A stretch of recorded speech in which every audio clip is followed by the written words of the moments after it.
Señoras y señores, recibimos al señor presidente del Consejo de Ministros, congresista de la República también, César Villanueva Arévalo, acompañado por el señor rector de la cuatricentenaria Universidad Nacional Mayor de San Marcos, el doctor Orestes Cachaibosa, del señor ministro de Justicia y Derechos Humanos, también congresista de la República, Vicente Ceballos Salinas, y el señor decano de la Facultad de Derecho y Ciencias Políticas de la Universidad Nacional Mayor de San Marcos, el doctor Germán Small Arana. Catedráticos, alumnos presentes. Este domingo se lleva a cabo un evento muy importante para nuestro país, como es de conocimiento de todos, el 9 de diciembre, el referéndum.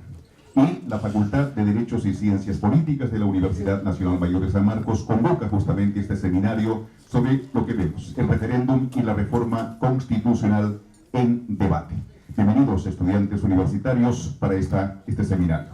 Vamos a pedir al doctor Germán Small Arana, decano de la Facultad de Derecho y Ciencias Políticas de la Universidad Nacional de Mayor de San Marcos, para sus palabras de bienvenida. Señor doctor, por favor.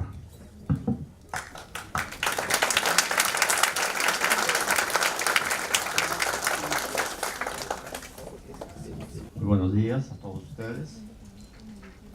Señor primer ministro, señor César Villanueva, señor ministro de Justicia, don Vicente Ceballos, señor rector de la Universidad Nacional Mayor de San Marcos, doctor Orestes Cachaibosa, señora vicerrectora académica Elizabeth Canales, señores decanos que nos acompañan en este momento, señores viceministros de Justicia y Derechos Humanos, estimados colegas docentes, señores directores, señores trabajadores y alumnos. San Marcos siempre ha sido una tribuna de discusión de los grandes problemas nacionales y en lo académico ha sido y es formadora de profesionales que sirven al país a lo largo y ancho de nuestra patria. Y por qué no decir en el ámbito también internacional. Desde este punto de vista, resulta para nosotros importante que se haya decidido realizar en nuestra superior casa de estudios el seminario Reforma Constitucional en Debate. En este contexto, resulta imprescindible resaltar el respeto y separación de los poderes del Estado, así como de las instituciones autónomas que la Constitución reconoce. No ha sido fácil asimilar la corrupción enquistada en algunos órganos del Poder Judicial y en su momento el Consejo Nacional de la Magistratura, que desoyendo el mandato de servicio que implica la función pública, desviaron su accionar hacia actos vedados que se hicieron públicos a través de los audios de la corrupción, que dieron cuenta de la trama y el engalce que tenían sus operadores para contravenir la ley y actuar al margen de ella en desmedro de la comunidad. Frente a estos hechos, el pueblo ha expresado su rechazo total y absoluto a la corrupción que ha corroído los cimientos más altos de la política y la sociedad nacional, y por ello exige, a través del gobierno central, la realización de una serie de acciones tendientes a erradicar total y absolutamente la lacra de la corrupción en todos los estamentos. El referéndum que se realizará el día domingo constituye una iniciativa loable del gobierno tendiente a la reforma constitucional sobre aspectos puntuales como el cambio de la normativa constitucional sobre la incorporación de la Junta Nacional de Justicia en reemplazo del fenecido Consejo Nacional de Magistratura, que para nuestra facultad y la universidad se constituyó en una institución que no cumplió adecuada ni convenientemente la gran responsabilidad que el país le había encomendado de nombrar, ratificar y destituir jueces y fiscales a nivel nacional. Y fue en este contexto el pronunciamiento de nuestra facultad y de la universidad a fin de que este organismo sea removido en su totalidad, y no dudo que el pueblo dará su veredicto en ese sentido, siendo loable que los cambios respecto a los nuevos miembros sean profesionales de reconocida trayectoria académica e investigativa que le den total y absoluta transparencia a tan delicada función, y creo no dudar la determinación de elección de los representantes que lo convierte en una feria mediante elecciones no fue la mejor opción, y a quien puede encaminar en muchas oportunidades esta determinación sea en buena cuenta no a través del voto que la desnaturaliza. Por ello somos partidarios de que la meritocracia sea la que prime para la designación de la nueva Junta Nacional de Justicia, que por la transparencia y honestidad determinen aspectos de la delicada función que asuma. Otro de los aspectos que serán materia de referéndum tienen y son de vital importancia para la vida del país es la reforma constitucional que regula el funcionamiento de las organizaciones públicas, organizaciones políticas, la reforma constitucional que prohíbe la reelección inmediata del parlamentario de la República y la reforma constitucional que establece la bicameralidad en el Congreso de la República. Son los puntos que libre y soberanamente lleven a un ambiente de total participación democrática al pueblo y que la ciudadanía decida con su determinación pensada, analizada y discutida, considerando que todos esos aspectos modifican sustancialmente muchos artículos de la Constitución para beneficio de la comunidad democrática y la consolidación de nuestro país. Señor Ministro, señor Primer Ministro, quiero aprovechar este momento para invocar a usted a fin de que los recursos de las universidades públicas se incrementen para posibilitar el mayor número de acceso de estudiantes y de docentes en sus aulas y la promoción de la investigación sobre temas de coyuntura y de aporte para el desarrollo del país. De otro lado, señor Primer Ministro, quiero referirme a los docentes nombrados de la universidad pública. No están siendo atendidos tal como ordena la Constitución y específicamente la ley universitaria, cuando disponen que nuestras remuneraciones sea igual a la de los miembros del Poder Judicial. En este punto, el vocal supremo actualmente tiene un ingreso, según hemos tenido conocimiento, de más de 40.000 soles al mes y su remuneración básica es de 15.600. Sin embargo, la remuneración máxima de los docentes principales a tiempo completo y dedicación exclusiva apenas supera los 7.000 soles. Esto es un punto que solicitamos tener en cuenta para los efectos de una remuneración digna que exigen los docentes de las universidades públicas, y que estoy seguro que el presidente Vizcarra y usted, señor Primer Ministro, lo acogerán para estudiarlo y resolver convenientemente lo que por muchos años esperamos. Así como no creemos justo que un docente con 28 o 30 años de servicio, al cesar en la misma, tenga una remuneración mensual de 860 soles, porque consideramos que el monto para tal determinación se ha estancado por años con 50 soles. Termino saludando, señor Primer Ministro, señor Ministro, a vuestra gestión por haber escogido San Marcos y a nuestra facultad para la decisión respecto de la reforma constitucional que convoca al referéndum este domingo 9 de diciembre. Muchísimas gracias.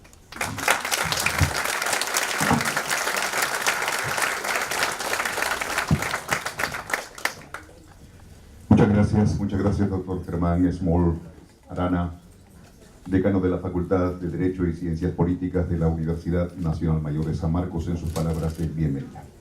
Inauguración de este primer seminario, sobre el referéndum y la reforma constitucional en debate, a cargo del señor rector, doctor Orestes Cachay Bosa. Señor rector, por favor.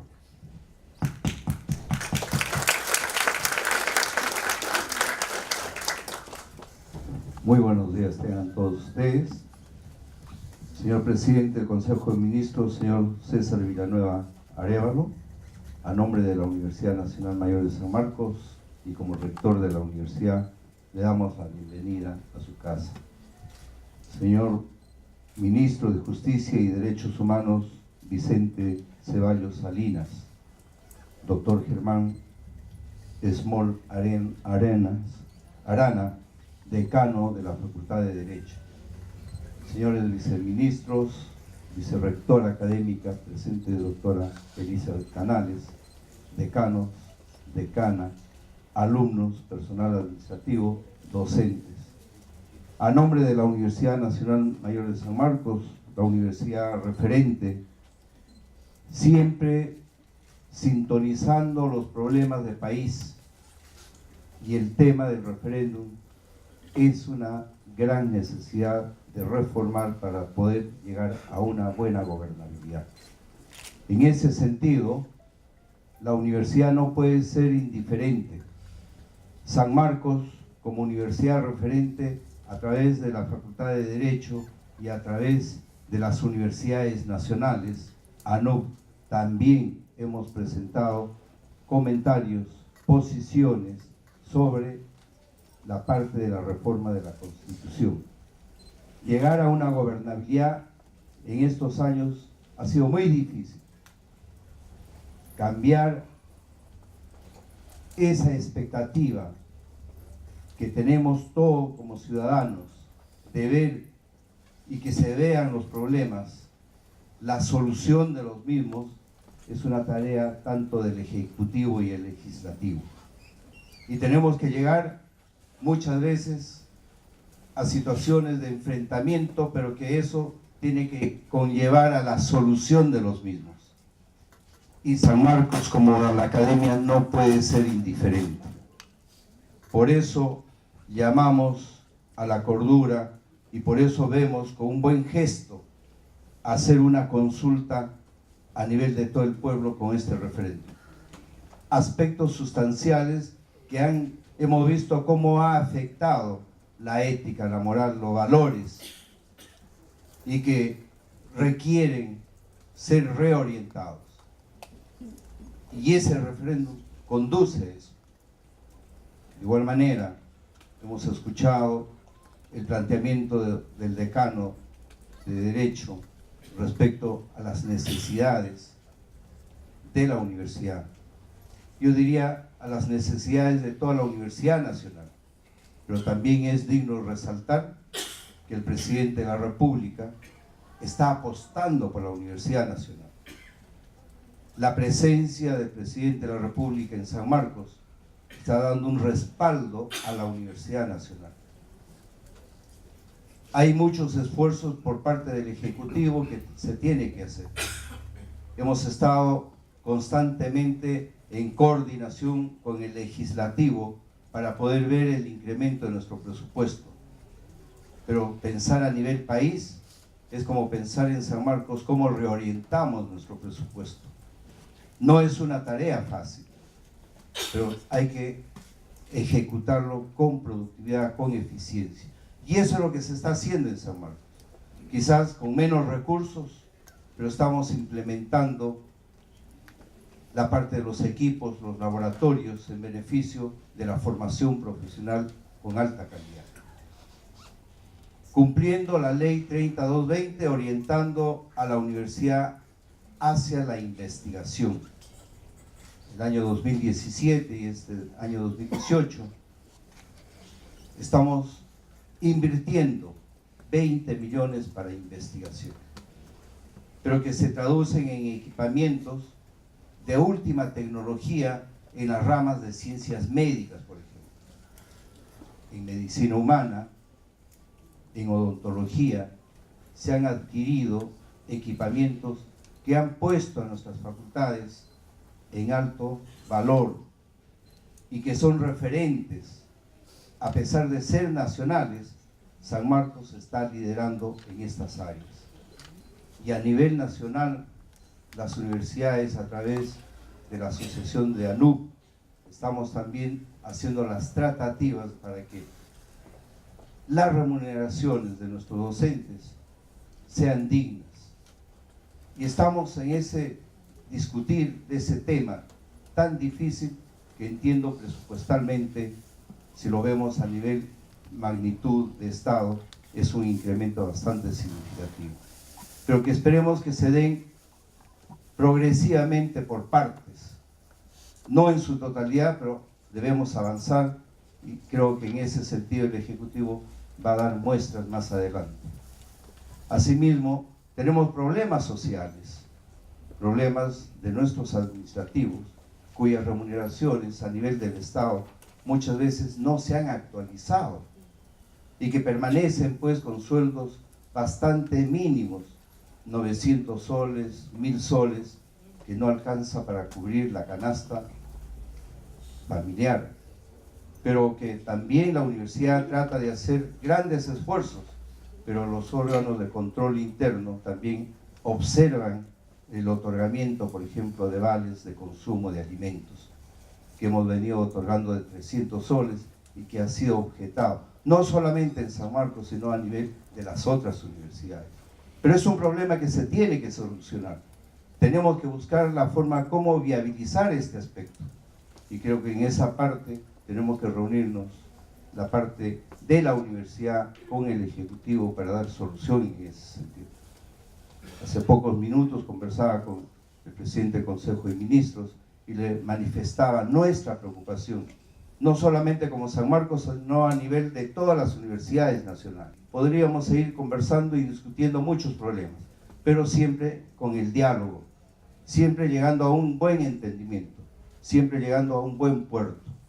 En ese sentido, señor ministro, quiero que comunique también a los ministros de Educación, Economía y Finanzas, hagamos un diálogo constructivo, un diálogo que nos permita encontrar al final la luz de este túnel tan difícil que nos ha costado a nosotros adecuarnos a la nueva ley, donde no hemos tenido una legislación clara y contundente en la adecuación de la ley universitaria, tanto para San Marcos como para el resto de universidades. Bueno, estamos reunidos acá. Quiero agradecer al ministro, al presidente del Consejo de Ministros, máxima autoridad de todos, que esté presente acá. Y tantas veces lo invitemos, quisiéramos que venga, ¿no?, acompañado de otros ministros. Vicente Ceballos, en la parte de Derecho, en la parte de Justicia, está presente acá, porque tienen que darnos un mensaje también a nivel del país, a nivel nacional. Y qué mejor que nuestros estudiantes comiencen a captar que el gobierno siempre está visitando San Marcos y siempre está al tanto de lo que está sucediendo en San Marcos, porque San Marcos es la universidad referente a nivel nacional y lo que sucede en el país también sucede en San Marcos. Y por eso coincidimos en destruir totalmente la corrupción. Estamos en contra de eso, pero hay que formar profesionales con altos valores. Y esa formación, la responsabilidad lo tienen nuestros docentes, nuestro personal administrativo que soporta todo el aparato administrativo de nuestra universidad y las autoridades en reorientar muchas veces los pocos recursos que tenemos. Bienvenido, señor ministro, señor presidente del Consejo de Ministros también a San Marcos, a nombre de la comunidad sanmarquina, bienvenido a nuestra casa de estudios, que es la casa de estudios de ustedes. Muchísimas gracias. Y damos por inaugurado también este evento significativo. Muy amable. Muchas gracias, señor rector, doctor Oreste Cachaybosa, la inauguración de este seminario sobre el referéndum y la reforma constitucional en debate. En este acto protocolar, en este seminario, son dos temas que se van a tocar y a cargo primero del señor ministro de Justicia y Derechos Humanos y el segundo tema a cargo del señor presidente del Consejo de Ministros. El primer tema es justamente sobre los proyectos motivo del referéndum, que como es conocido son 4, y luego sobre la decisión del gobierno central a cargo del señor presidente del Consejo de Ministros. Entonces comenzamos con el señor ministro de Justicia sobre los proyectos de reforma constitucional que están en debate. Señor ministro de Justicia. Gracias.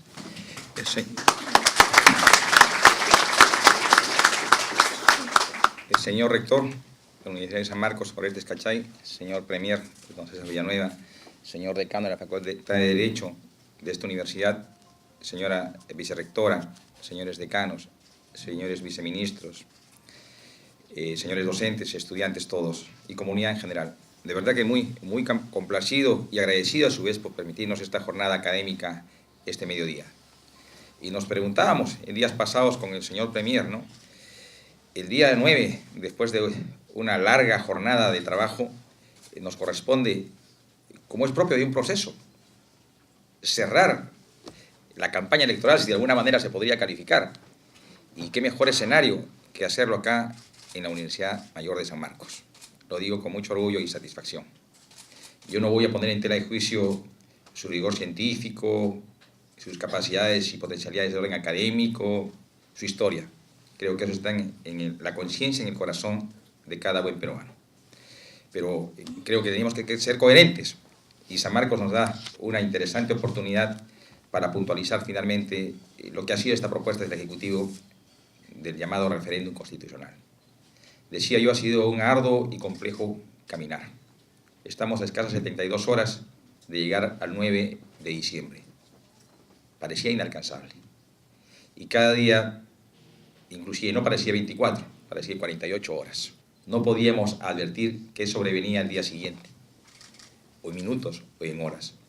Y finalmente estamos logrando el objetivo. Pero un objetivo que tiene que corroborarse con una participación masiva de todos los ciudadanos electores de nuestro país. Apenas asumió el señor presidente esta delicada función de liderar nuestro gobierno, dio ya unas señales de no estar de acuerdo con el statu quo, de ser un gobierno mucho más ágil, más presente y más dinámico. Y solo hagamos un refresco de esta memoria. Ya fue dando algunos mensajes, ¿no? Su posicionamiento firme y sólido respecto a la no sanción oportuna de la ley de cooperativas. Su posición firme y sólida en contra de la cuestión de confianza que se había tejido en el Parlamento. Meses más adelante surge el problema de los llamados audios de la corrupción. Y tuvo acciones que en cierta forma hay que destacarlas y es necesario porque son los antecedentes que finalmente nos permitieron llegar a este proceso de referéndum. Fue el presidente quien convocó a una legislatura ordinaria del Congreso de la República y que finalmente forzó a que el Parlamento pueda cesar en sus funciones a los consejeros del CNM. Fue el presidente quien promovió la instalación de una comisión de alto nivel presidida por el ex canciller Alan Wagner. Y a efecto de ello es que esta comisión nos alcanzó una iniciativa de reforma constitucional relacionada al CNM y 7 propuestas o iniciativas de ley. Y fue el presidente, un 28 de julio, pareciera muy lejano, pero fue hace 4 meses, en que el presidente le propone al país reformas también de índole político, la bicameralidad, el financiamiento y finalmente lo que es la no reelección. Y se inició, decía yo, una larga y ardua y complicada jornada. Porque ni bien concluyó, recuerdo casi textualmente sus palabras y también las reacciones que se dieron el 28 de julio ya a horas del mediodía, y hubieron reacciones positivas, pero también negativas. La primera, deslegitimando la decisión del presidente de impulsar un proceso de referéndum. No está habilitado constitucionalmente. Lo segundo, que el referéndum tampoco era posible. Y lo tercero, que las materias de convocatoria tampoco eran posibles. O sea, no había transcurrido 24 horas y ya el veto surgía. Sin embargo, gradualmente fueron desestimándose estas objeciones y se fue consolidando. Y lo ratifico, algo que en estas últimas semanas lo hemos venido indicando. El referéndum, si fue impulsado por el Poder Ejecutivo, ya dejó de ser del Poder Ejecutivo. Ahora es de ustedes, de los ciudadanos. Y es la soberana decisión de los electores que van a ir a las urnas este próximo domingo 9 de diciembre, que con su voto van a determinar si prospera o no la consulta ciudadana a través del referéndum. Hemos brindado nuestro mejor esfuerzo de transmitir el mensaje del significado que esta es una consulta ciudadana. Es cierto, no estamos muy habituados a este tipo de consultas. Nos suena un poco distante hablar de referéndum, pero debería ser todo lo contrario. La fortaleza de una democracia es la dinámica participativa de los ciudadanos, y hoy tenemos esa oportunidad. No nos llaman cada 4 o 5 años para elecciones regionales o generales, y para endosar en un voto nuestra posición o parecer político. Esto puede ser un interesante precedente para consultas posteriores que puedan darse. Y también nos da una oportunidad que quizás desde la ciencia política se lo percibía como algo distante, ¿no? La legalidad, que en el fondo es la formalidad de las instituciones y de las normas, y la legitimidad, que tiene que darlo siempre la ciudadanía. Este proceso de referéndum conjuga los dos escenarios. Es un proceso legal, apegado al marco normativo preexistente y apegado al orden constitucional. Pero también es un proceso legitimado, y se va a legitimar más aún con la participación de los ciudadanos. Aquí se nos propone una oportunidad en democracia, no solamente de opinar a través del voto, de participar, sino de fortalecer instituciones, fortalecer nuestra democracia. Y miren, ¿cuánto ha cambiado el escenario? Ya para adentrarme con el tema específico. En febrero, marzo de este año, se evidenciaba un fraccionamiento y un duro contraste entre distintos órganos constitucionales. Y parecía que no tenía un futuro claro, y una noche oscura era la amenaza que iba a ensombrecer lo que es nuestra institucionalidad, pero utilizando mecanismos desde nuestro propio ordenamiento constitucional, es que este barco que iba a la deriva se empieza a corregir.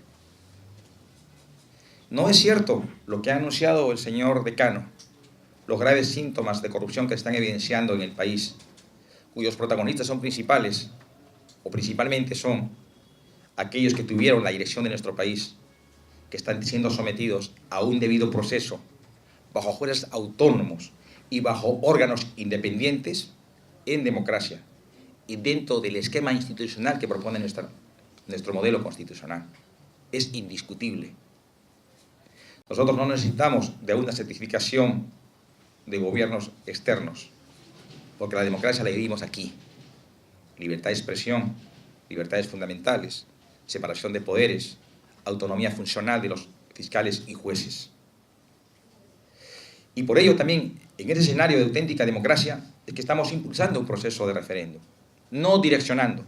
Serán los ciudadanos que de manera discrecional y autónoma puedan determinar cuál es el designio, que a su criterio puede direccionar de mejor manera los destinos de nuestro país. Ya compenetrado con lo que es materia de esta convocatoria. Decía antes que este escenario es más que ideal para nosotros como Poder Ejecutivo, porque nos permite cerrar una apretada agenda de trabajo, pero sobre todo de posicionamiento de lo que ha significado el referéndum para nosotros. Hemos acudido también a jornadas intensas de capacitación, de difusión, pero sobre todo de sensibilización de los ciudadanos hacia lo que es la convocatoria. A efecto de ello, nosotros con fecha 10 de octubre de este año emitimos el Decreto Supremo 101, por lo cual se convoca a referéndum bajo 4 ejes temáticos, que sí se sintetizan en 4 preguntas específicas, las mismas que están plasmadas en la cédula que ha sido emitida por la OMPE. Y miren, son las 4 preguntas concretas, precisas, y obviamente detrás de ella cada una tiene una autógrafa de ley. Sin embargo, ya así publicitada y difundida en la cédula, estuvo sujeta a contravenciones. Lo primero es, ¿por qué ese orden? Menospreciando la capacidad de los peruanos para poder discriminar conceptos. ¿Por qué no el tercero es cuarto o por qué no el cuarto es primero? Inclusive hubo una impugnación ante el propio Jurado Nacional de Elecciones. Lo segundo era, detrás de ello, ¿por qué el Poder Ejecutivo plantea las preguntas? Porque la ley lo permite en principio. Y lo segundo, que las preguntas tienen que ser bastante sintéticas. sin salirse del concepto u eje temático que proponían las propias autógrafas que las remitió el Poder Legislativo al Poder Ejecutivo. Y lo último que hemos compartido hace escasamente 2 días, diversos recursos planteados al Tribunal Constitucional, direccionados a neutralizar la bicameralidad con efecto sobre la no reelección y que trataba de recabar del Tribunal Constitucional una resolución aclaratoria y que perfectamente podría generar confusión ante la opinión pública y distorsionar la transparencia y objetividad con que tiene que desarrollarse una consulta ciudadana. Esto ha sido superado, pero hasta último momento pone en evidencia de que ha habido comportamientos que de una u otra manera han tratado de neutralizar que prospere esta interesante oportunidad en que los ciudadanos tienen el espacio para democráticamente exteriorizar un parecer. Y llegamos a la primera propuesta de reforma constitucional, al César lo que es del César, no me refiero a César Villanueva, sino a la comisión presidida por Alan Wagner. Ellos nos alcanzaron esta primera iniciativa de reforma constitucional. Y miren, el problema del Consejo Nacional de Magistratura no es que lo hayamos construido, porque en estos 2 últimos años de periodo legislativo ya existía en el Parlamento hasta 7 proyectos de ley para corregir, para modificar la ley orgánica del Consejo Nacional de Magistratura. Y ustedes revisan los planes de gobierno de todas las agrupaciones políticas que postularon, también lo tenían en su plan de trabajo. O sea, no era ajeno, se evidenciaba, se olía el problema, pero no se aterrizaba, no se decía cómo vamos a abordar la solución a este problema. Pero más allá de ello, hace 15 años, 2003 aproximadamente, 2004, se instituyó una comisión especial de reforma al sistema de justicia, el CEDEJUS, que contó con presupuesto, una ley propia que lo formalizaba, pero lamentablemente ese gran esfuerzo no llegó a concretizarse a pesar de haber identificado ejes temáticos que eran de urgente atención. Yo quiero citar a don Javier de Belaúnde, un acucioso académico que manifestaba, ¿no?, que para que prospere una reforma judicial especialmente se requiere algunas premisas. Primero, un buen diagnóstico. Segundo, una buena ley. Y tercero, lo más importante, voluntad política. Y obviamente los 2 primeros fueron satisfechos, pero durante estos últimos 15 años no hubo voluntad política para atender estas premisas que había alcanzado el CEDEJUS. Y ahora el tiempo, con mucha objetividad, nos permite diagnosticar qué pasó. O sea, ¿por qué no se implementaron aquellas premisas que nos hubieran evitado estar llegando a estos momentos de reforma judicial? Obviamente hubo intereses, pero también hubo ausencia de voluntad política. Y hoy nuestro presidente lidera un proceso de cambio. Se ha puesto de manifiesto una auténtica voluntad política para impulsar este proceso de reformas. No nos quedamos aquí, porque esto ya pasó por el filtro ineludible de lo que es la Comisión de Constitución y el Pleno del Congreso de la República. Apenas acontezca este 9 de diciembre el referéndum, ya tenemos culminado un proyecto de ley orgánica para la Junta Nacional de Justicia que será puesta a disposición del país y del Congreso en concreto a partir del día 10 de diciembre. Porque no pasemos por alto también una situación crítica. Desde julio no tenemos Consejo Nacional de la Magistratura. Desde julio no hay quien designe o seleccione a los jueces, no hay quien evalúe a los jueces, ni no hay quien sancione a los jueces.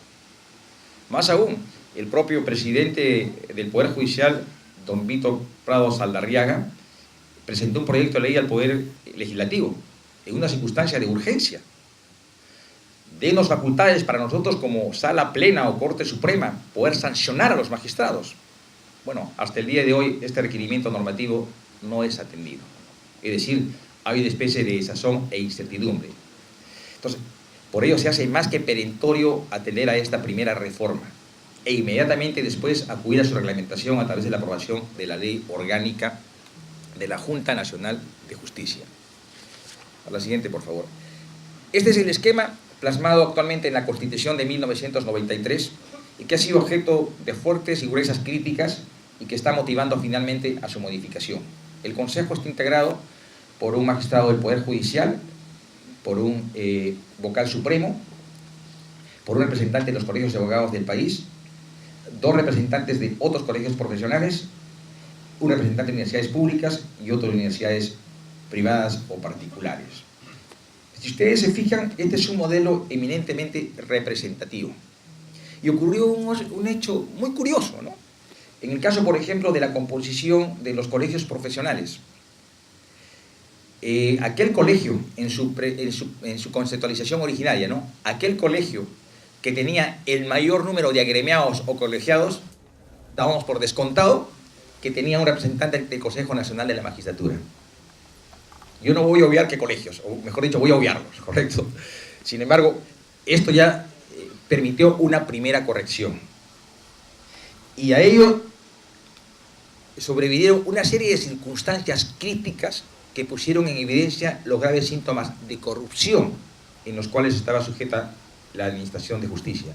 Y yo hago un paréntesis de 1 minuto aquí. Decimos, ¿no?, los abogados y especialmente los estudiantes, ¿no?, el hecho subyace al derecho. O sea, el hecho social es quien alimenta los cambios normativos, correcto. Y a efecto de ello, modificamos las normas, especialmente de índole penal, las hacemos más graves, sin beneficios. O sea, leyes más graves, sanciones más graves. Perfecto. Y esa era la respuesta que damos a una crisis de justicia. Porque si poníamos en un estándar a la ciudadanía, ¿cuáles son los temas críticos? Corrupción, inseguridad, administración de justicia. ¿Correcto? Y sin embargo, no atendíamos el tema de la crisis de justicia. Y el problema es que nos dimos tarde y justamente la bondad que tienen los audios difundidos en estos 2 meses es que nos pusieron en evidencia que no estábamos abordando el problema mayor. El problema no eran las sanciones, el problema no eran las leyes, el problema era de quienes aplicaban las leyes, que eran los jueces. Y no estoy exagerando. Creo que allí en los audios encontramos la dimensión del problema y por eso una tarea fundamental, diría yo, es acudir a una recomposición en la forma de designación de estos consejeros integrantes del Consejo Nacional y surge la propuesta, por favor, sí, la propuesta alcanzada por el Poder Ejecutivo y obviamente sostenida en el aporte brindado por la Comisión Wagner.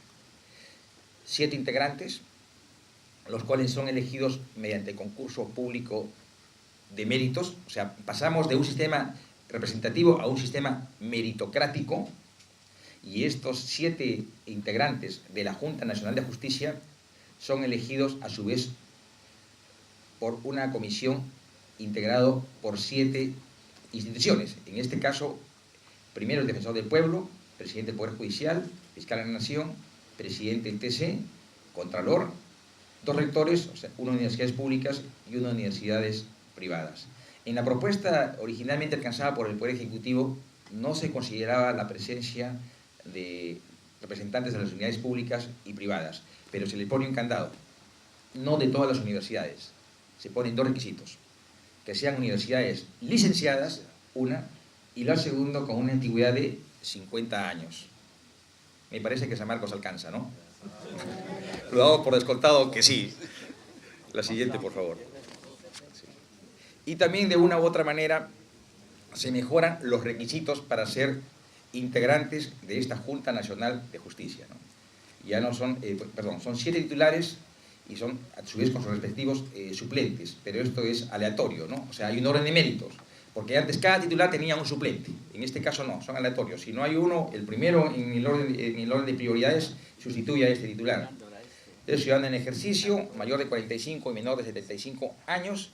Este es un requisito fundamental, porque obviamente para ser mayor de 45 años implica un expertise, experiencia, conocimiento, involucramiento. O sea, lo que se quiere es que los integrantes de la Junta Nacional de Justicia no sean personas improvisadas y que por la circunstancia de meramente los votos más o menos pueda ostentar un cargo tan delicado como es seleccionar a los jueces y fiscales de nuestro país. Y finalmente el tema de ser abogado, experiencia no menor de 25 años, cátedra universitaria, o labor de investigación. Ya lo mencionaba el señor rector, están poniendo bastante énfasis en esta universidad, no, en todas las universidades del país. Inclusive hasta ha habido un cambio en el tema de lo que es vicerrectorado. Ahora es vicerrectorado de investigación. No tener sentencia condenatoria firme por delito doloso y finalmente un criterio subjetivo, ¿no? Digo subjetivo porque no hay parámetros en los cuales se puede evidenciar, ¿no?, lo que es la solvencia e idoneidad moral. Yo les pregunto, ¿puede haber una persona que tenga 5 doctorados y los haya? ¿Eso me certifica que tiene solvencia e idoneidad moral? No, de ninguna manera. Por eso le digo, este es un criterio de orden subjetivo. Tendrá que estar sujeto seguramente a otros parámetros, pero ya será parte de la ley orgánica o del reglamento respectivo. La siguiente, por favor. ¿Cuáles son las funciones? Estamos prácticamente ratificando las funciones que originalmente tenía el Consejo Nacional de Magistratura, hoy denominado Junta Nacional de Justicia. Nombrar a jueces y fiscales de todos los niveles, voto público y motivado, y 2/3 del número legal de miembros para cada caso. Ratificar cada 7 años a los magistrados, el voto debe ser público motivado, y una evaluación parcial de desempeño cada 3 años y 6 meses con acuerdo de la Academia de la Magistratura. Aquí me detengo porque hay 2 críticas realizadas por el Poder Judicial.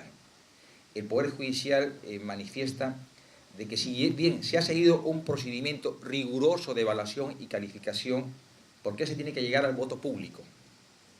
Y la segunda observación está relacionada al tema de la evaluación. Usualmente eran 7 años, ¿no? Ahora se ha añadido de que tiene que darse una evaluación parcial a los 3 años y medio. Respetamos mucho los puntos de vista. En Estados Unidos, esa premisa, ¿no?, los jueces duran mientras duran sus buenas funciones. O sea, el juez perdura, tiene permanencia, en tanto sea responsable con su función o labor jurisdiccional. En este caso va a estar sujeto a evaluaciones, una mitad de camino, 3 años y medio, y otra a los 7 años. Ahora, la inquietud o la suspicacia que despierta es, pero esto no estará sujeto a evaluaciones de índole subjetiva, para buenos magistrados poderlos excluir de la carrera judicial. Podría entenderse este tipo de suspicacia, pero si esto lo vinculamos a esta recomposición de la Junta Nacional de Justicia, tenemos que también tener un grado mínimo de confianza, de que estamos hablando de un nuevo sistema, de un nuevo modelo de selección, de designación, de evaluación de los jueces y fiscales de nuestro país. También se ratifica la función de destituir a los jueces y fiscales y finalmente de poderlos sancionar. No pasemos por alto lo que ya estaba predeterminado para el Consejo Nacional de Magistratura y se ratifica para la Junta Nacional de Justicia, que es esta Junta quien designa al jefe de la OMPE y de la RENIEL. La siguiente, por favor. Y un hecho que no puede ser ajeno a la coyuntura presente. Sabemos perfectamente que la designación de los jueces a través del Consejo Nacional de Magistratura ha estado sujeto a graves observaciones o impugnaciones. Bueno, este es un aporte interesante que se dio desde la Comisión Wagner, que se le da a esta Junta Nacional de Justicia, una vez instalada, dentro de un plazo de 18 meses, o sea, año y medio, la posibilidad de revisar nombramientos, ratificaciones o evaluaciones o procedimientos disciplinarios que hayan estado sujetos a graves síntomas de corrupción o irregularidades. Ahora, ¿va a revisarlo todo? No le va a alcanzar el tiempo. O sea, humanamente va a ser imposible y en el periodo de 18 meses. ¿Qué va a revisar entonces? Revisará hechos emblemáticos, denuncias debidamente fundamentadas y justificadas. Tampoco se quiere generar una corriente de inseguridad o inestabilidad en la justicia. La siguiente, por favor. Y llegamos a un tema que el día de ayer ha recobrado capital importancia. Y miren la oportunidad, y perdónenme el adjetivo, autoridades, la torpeza. Porque el financiamiento de las organizaciones está sujeta a una consulta este próximo domingo 9 en 72 horas. Y sin embargo, ayer se ha tenido la osadía de aprobar un tipo penal denominado financiamiento ilegal. O sea, ¿cuánto costaba esperar 72 horas? Y el mínimo de coherencia, de prudencia y de responsabilidad recién poder concretizarla a través de un tipo penal específico. Aquí tenemos el texto vigente, el texto propuesto por el Ejecutivo y el texto finalmente aprobado por el Pleno del Congreso. Es una modificación del artículo 35 de la Constitución Política del Estado. Pero esto lo vamos a pasar a la siguiente diapositiva, por favor, que hemos hecho un diagrama y ahí vamos a tener un punto de encuentro mucho más claro en qué consiste cada una de estas modificaciones.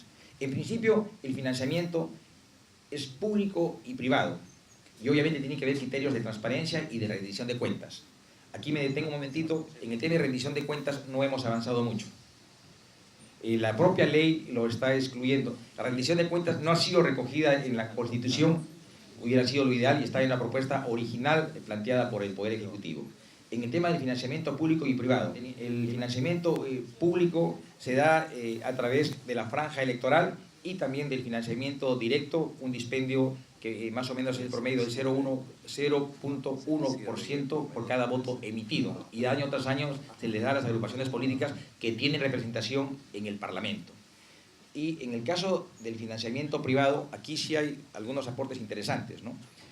Primero, el financiamiento ilegal va a estar sujeto a sanciones administrativas, civiles y penales, por un lado eso. Lo segundo, de que el financiamiento debe ser bancarizado y de acuerdo a ley.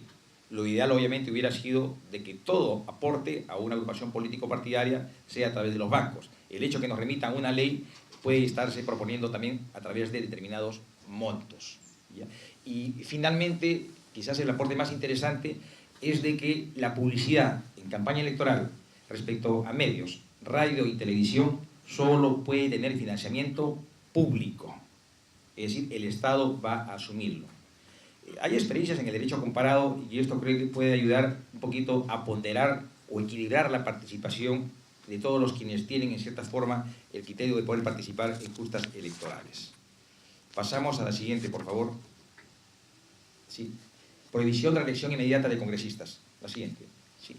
Miren, el artículo 90A, este es en cierta forma la fórmula legal aprobada. Los parlamentarios no pueden ser elegidos para un nuevo periodo de manera inmediata en el mismo cargo. Esto genera un nivel de contravención ante la opinión pública. Y no nos vamos a detener allí, simplemente se reseñar un detalle. Se ha dicho de que prohibir la reelección es atentar contra un derecho humano a la reelección. La Comisión de Venecia se ha manifestado y también el Tribunal Constitucional peruano en el siguiente sentido. El derecho humano, el derecho fundamental a participar se plasma en la primera postulación. La reelección ya dejó de ser un derecho fundamental y así también lo conseguimos nosotros. La siguiente, por favor. En el tema de la bicameralidad. Aquí el presidente de la República, cuando alcanzó esta propuesta al Poder Legislativo, también se hizo eco de una demanda ciudadana, pero también de un escrutinio ciudadano. Un parlamento bicameral significaba también más gasto, y por eso puso un techo. Bicameralidad sin que signifique más gasto del presente. Entonces se hablaba en la propuesta inicial de 100 diputados y 30 senadores. Bueno, el Parlamento fue más allá en sus discusiones internas y propuso 150 diputados y una Cámara de 30 senadores. No, sí, 130 parlamentarios y 50 senadores, perdón. Esa es la propuesta que finalmente se abordó, ¿no? Y se le puso un techo presupuestal. Allí mismo en una exposición se le puso que cada año no podía ser mayor al 0.45% del presupuesto total del sector público, que más o menos es el techo presupuestal que año tras año se le asigna al Poder Legislativo. Ahora, que es importante la bicameralidad, primero hay antecedentes, ¿no? Nuestro constitucionalismo histórico ha estado compenetrado con la bicameralidad. En el derecho comparado, lo que más prima es la bicameralidad, 2 cámaras. Y lo tercero, muy importante, nos da mayores niveles de representatividad. Cada sector social, en el esquema complementario que habíamos alcanzado, ¿no?, tenía que tener necesariamente representantes, tanto para la Cámara de Diputados como para la Cámara de Senadores. Miren, yo lo dejo allí, quiero agradecer por esta oportunidad que nos han brindado. Ratificamos nuestro mejor compromiso democrático de fortalecer instituciones, y esta es una oportunidad frente al país de ratificar nuestro compromiso con firmeza de que todo es posible en tanto y en cuanto contemos con la venia de los ciudadanos. Muchas gracias.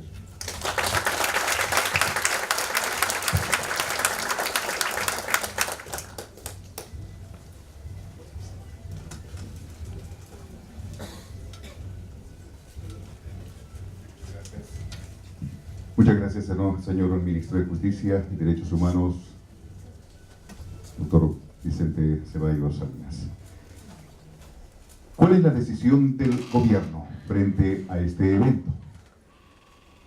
Posición a cargo del señor presidente del Consejo de Ministros, congresista de la República también, César Villanueva Arevalo.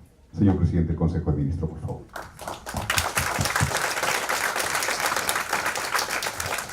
Muchas gracias. Permítanme, en primer lugar, saludar al señor rector, don Orestes Cachay, al doctor Germán Asmol, que son, al igual que la vicerrectora, los decanos, nuestros anfitriones, saludar a mi colega ministro Vicente Ceballos, a los viceministros que hoy día nos acompañan. Muy bien, referéndum es una palabra que existía, pero que hoy día se escucha por todos lados. Y no estoy tan seguro si todos entienden la expresión de lo que es esta palabra. Pero en lo fundamental es una palabra de un gigantesco aporte a la recuperación política de un país que se iba a la deriva. Y ese país se llama Perú. ¿Por qué razón? Porque sencillamente tenemos, porque no la hemos superado todavía, una profunda crisis política.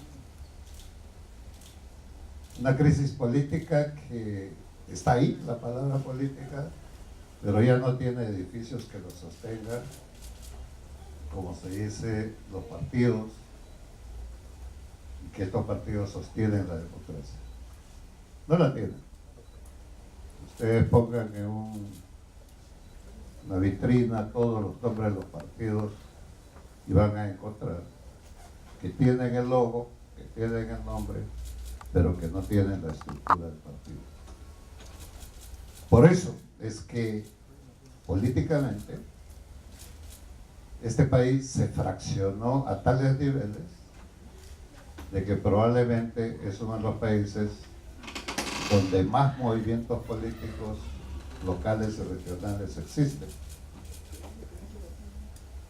Porque ante una posición de un partido absolutamente indiferente a una visión nacional,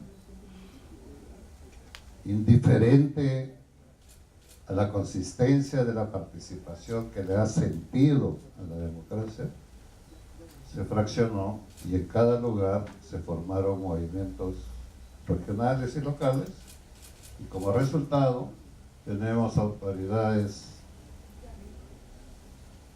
que en el 95% son autoridades salidas de los movimientos regionales y locales, y un pequeño 5% de representación de los partidos llamados nacionales.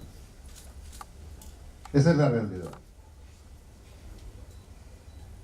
Y sobre esa realidad, entonces es difícil reconstruir partidos.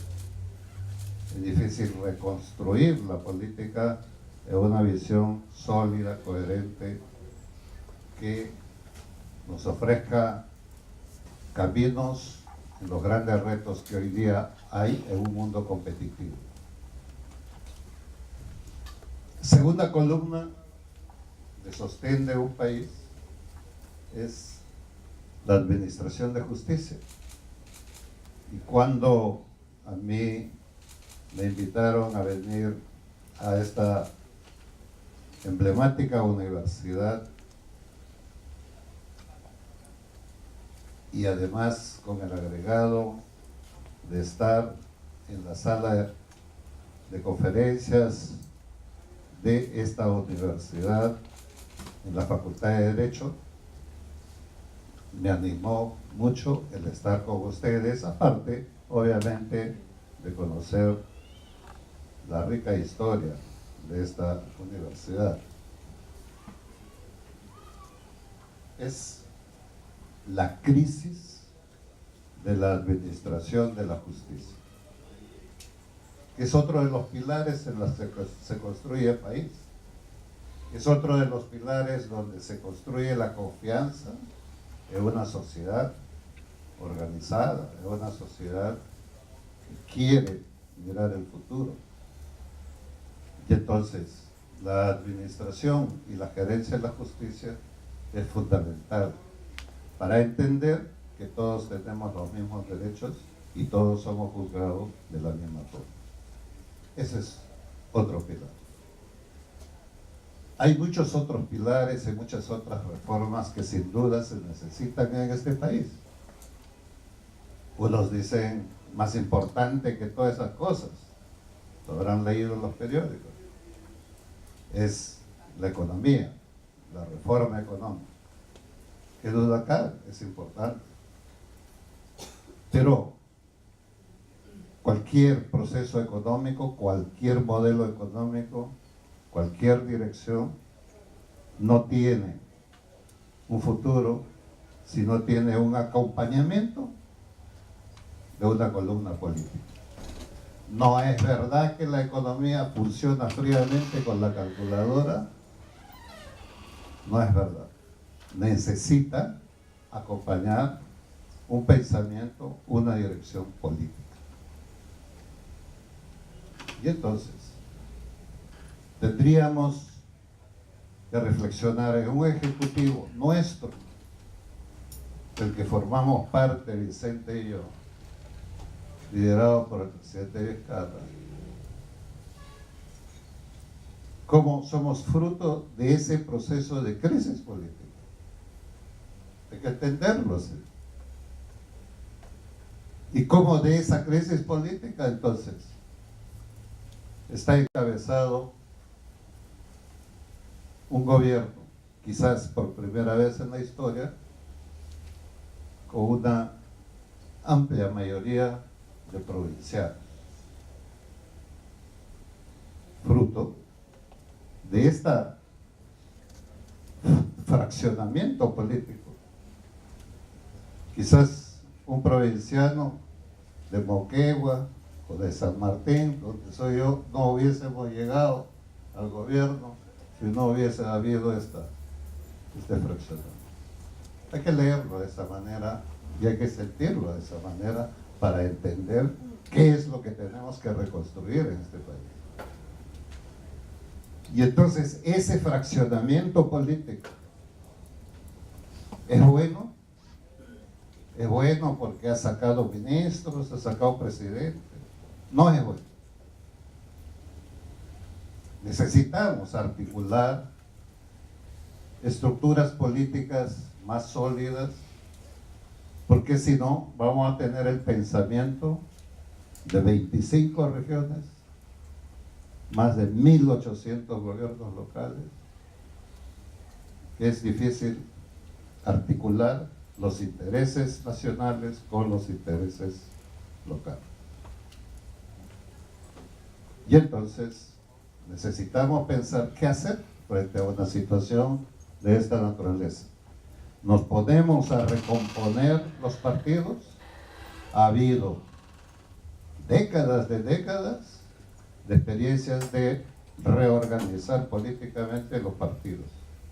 Se ha dado normas, se ha dado leyes, pero todos, absolutamente todos, perdieron la esencia de lo que significa la representación política de un país, que es la representación de la población. Y la población da la confianza a estos partidos. Y podríamos pasar entonces 50 años, o más quizás, para recomponer por ese camino un reencuentro de los llamados políticos con la población.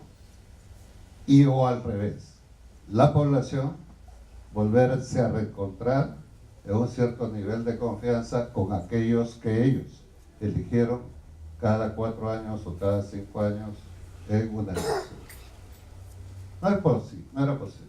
Hay un total divorcio entre los intereses nacionales y la voz nacional con la representación política. No por otra razón es tan fácil de entender por qué es tan popular una de estas reformas que se plantea como la no reelección. Y la no reelección no es porque la población no quiera tener un legislativo. La no reelección no es el rechazo a tener una institución democrática de representación política como el Congreso. Es el rechazo en este instante a una clase política de la que en estos momentos representa y que obviamente no armoniza con los intereses nacionales. Y no se lo dice un anticongresista. Yo soy congresista. Vicente es congresista. Pero tenemos que reconocer que ha perdido la dirección. Por lo tanto, entonces, esta reforma es una reforma que no siendo, muchos dicen, no siendo lo más conveniente porque hay que conservar la experiencia dentro de este Congreso, claro que sí, la experiencia es válida. Imagínense ustedes la experiencia de una universidad como la de San Marcos, años tras años, produciendo semillas productivas para el país. Y Vicente ha puesto el ejemplo de un día, de hoy día, como un Congreso legisla a espaldas de los grandes intereses de este país. Entonces, por eso es que no se siente la población representada y por eso probablemente el resultado al final de este referéndum sea el de mayor porcentaje, diciendo no regresen más. Esa es una realidad que si no sabemos leer, entonces no vamos a poder construir la política y resolver el tema político. Lo otro es el tema de una corrupción tan alta, pero tan alta que hay debajo de todos los estamentos, desde lo pequeño, microcorrupción y gran corrupción. Y eso no se podía resolver con una posición de buscar, perseguir, juzgar a un culpable. Era una forma, pero cada día uno se encontraba de que había no un grano de arena, sino 2, 3, 4, 10, convierte en una playa de corrupción este país. Y es así, y hay que tomarlo así porque es así. Y si nosotros no lo entendemos así, no podemos pensar cuál es el tipo de remedio que le corresponde. Y cuando nos dimos cuenta de la dimensión, no había otra cosa que volver a algo que nosotros no hemos inventado. No tenemos la pretensión de decir, desde nosotros empieza a pensarse en la reforma de la justicia. No. Lo ha señalado también Vicente. Ha habido experiencias ya. Pero había, si bien es cierta experiencia, tenemos conocimiento, la corrupción no alcanza, gracias a Dios, a todo nuestros jueces, nuestros fiscales, nuestros abogados, sino un porcentaje pequeño en la práctica, pero que contamina, como ha contaminado lo que hemos escuchado, lo que no terminamos todavía de corregir. Pero entonces necesitábamos sacarlo como se saca los árboles de la Amazonía, de raíz. Y eso se llama esta reforma. Se hizo el inicio de una reforma que le corresponde a ustedes, la academia, los profesionales de la ley, ponerlo como dice esta facultad, a derecho. Eso es la correspondencia de ustedes. Y de cómo necesitamos entender que una reforma no termina con un periodo de gobierno, debe continuar. Y yo he venido a hablar a los jóvenes, que obviamente, porque la hora de almuerzo se ha acercado y han tenido que correr para alcanzar al comedor. Yo lo entiendo porque yo también he tenido que usar mi comedor universitario. Entonces, puedo entender. Pero los que se han quedado le pueden contar al resto de que el futuro de este país está en sus manos realmente. No está en nuestras manos. Porque nosotros cumplimos un ciclo y no vamos. Pero este país es más potente de lo que nosotros nos imaginamos. Entonces necesita leyes creativas. No necesita fábrica de leyes, como ha sido y es todavía el Congreso de la República. El congresista es bien calificado cuanto más leyes hace, pero no sé cuántas de esas leyes sirven. Entonces, tenemos que buscar otro elemento que, teniendo la pasión y la emoción de querer hacer las leyes y crearlas, también haya otro filtro que nos permite y nos ayuda a filtrarlas. Eso se llama bicameralidad. Entonces, un Congreso que hoy día no responde a las expectativas, no solamente cerrarlo y volverlo a abrir mañana, sino hay que volverlo a reestructurar. ¿Y quiénes tienen que entrar? Ustedes, los jóvenes, otra vez. Los jóvenes dicen, no entro a la política porque es sucia, es cochina, es corrupta. Sí, está bien, les doy la razón. Pero si pensar así y mirar del balcón para no ensuciarse, lo que van a hacer es que los corruptos sigan decidiendo por ustedes. Si eso es lo que quieren, quédense quietitos. Pero si ese cambio queremos, este 9 de diciembre, marca la historia. Rompe el espinazo de un país que ha venido crujiendo por la corrupción, crujiendo por los intereses. Necesitamos romper ese camino para entrar a un camino diferente. Piénsenlo, los rojos, los amarillos, a mí no me interesa el color. Porque todos los colores ayudaron a que esta crisis esté acá. Todos los colores. ¿Y por qué puede un gobierno como el nuestro, que ni siquiera tenemos un partido, que ni siquiera tenemos una fuerza en el Congreso? ¿Por qué podemos?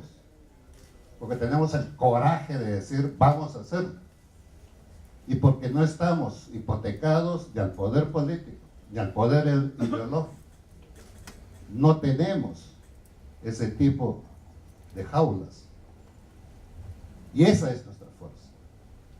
Y por eso es que tenemos la fe absoluta,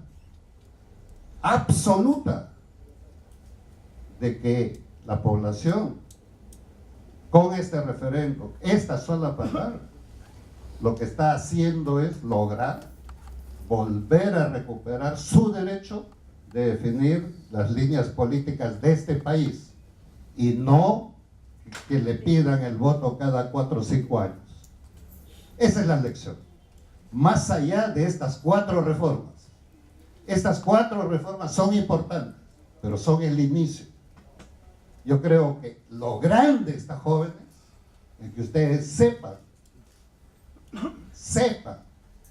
que un referendo viene a ser la voz de una población que, miren, en una facultad de Derecho, se los digo,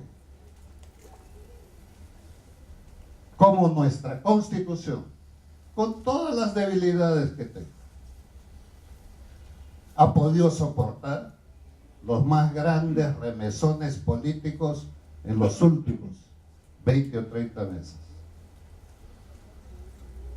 Ha podido soportar.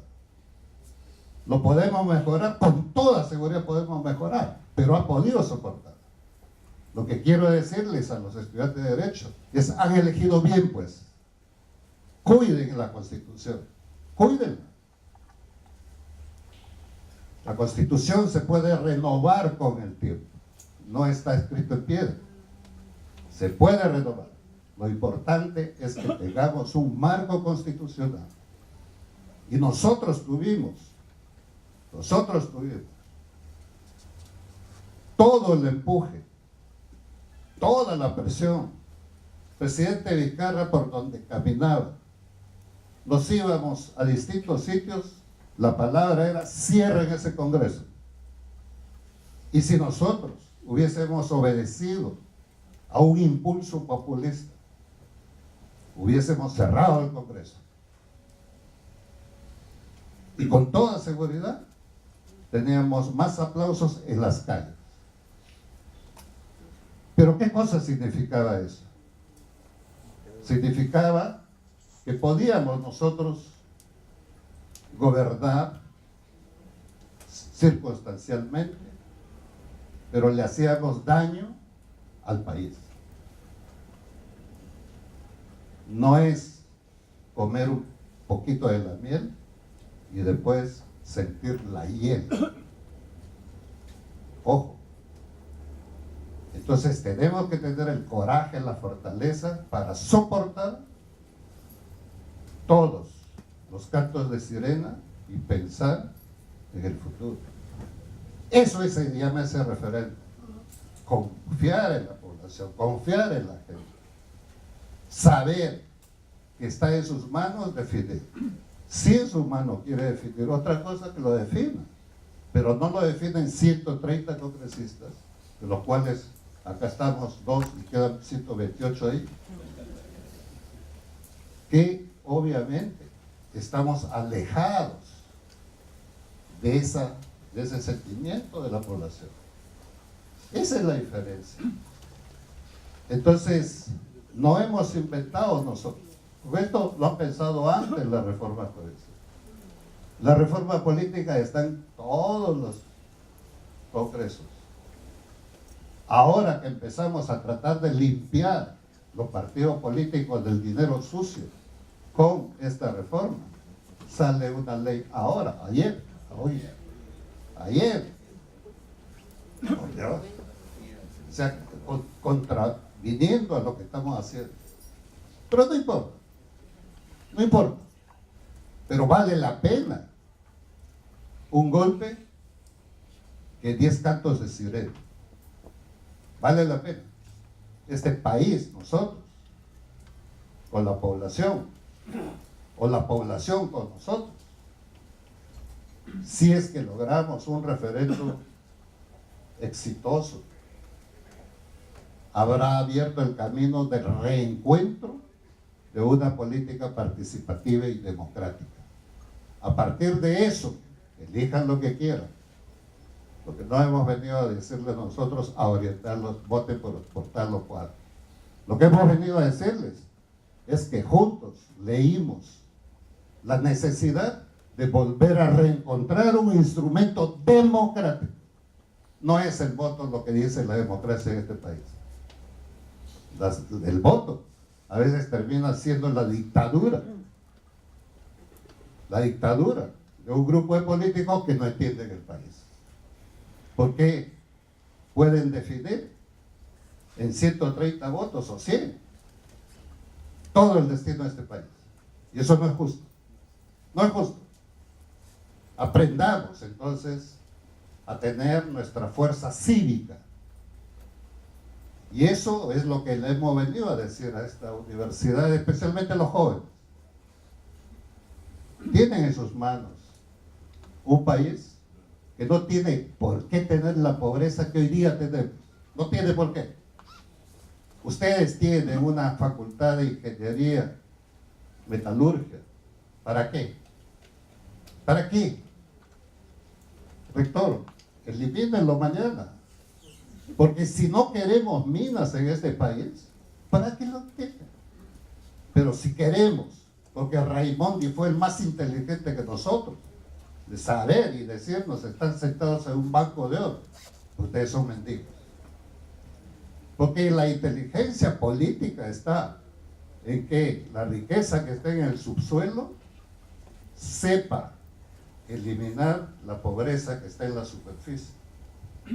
Esa es la inteligencia. Entonces puede subsistir una buena relación social, una buena relación del medio ambiente con un buen crecimiento económico. Puede, es absolutamente posible. No es los extremos. No lo es. Y yo les digo por sentido común, el cuerpo no nos han dado un brazo izquierdo y un brazo derecho por gusto, no nos dio Dios. Nos dio un cuerpo capaz de utilizar la derecha, la izquierda, en función a esta cabeza que va al centro. Ese es el pensamiento político que necesita este país. Y ese es, los jóvenes deben aprender de eso. Siéntanlo, vívanlo. La academia es una parte de formación.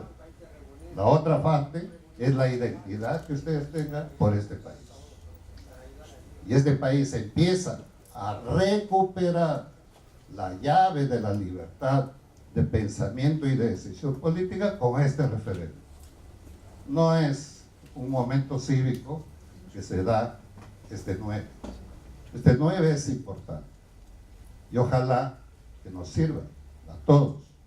Necesitamos que este país vuelva a una dirección política. Ahora estamos como locos. Ahora todo el mundo se quiere escapar del país, algunos.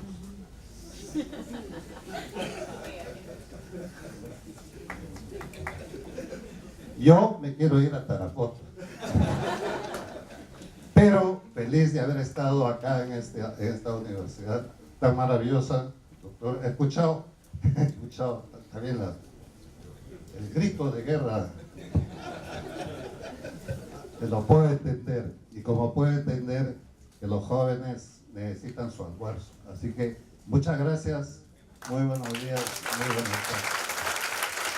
Muchas gracias, señor presidente del Consejo de Ministros, congresista de la República también, César Villanueva Arévalo. Muchas gracias.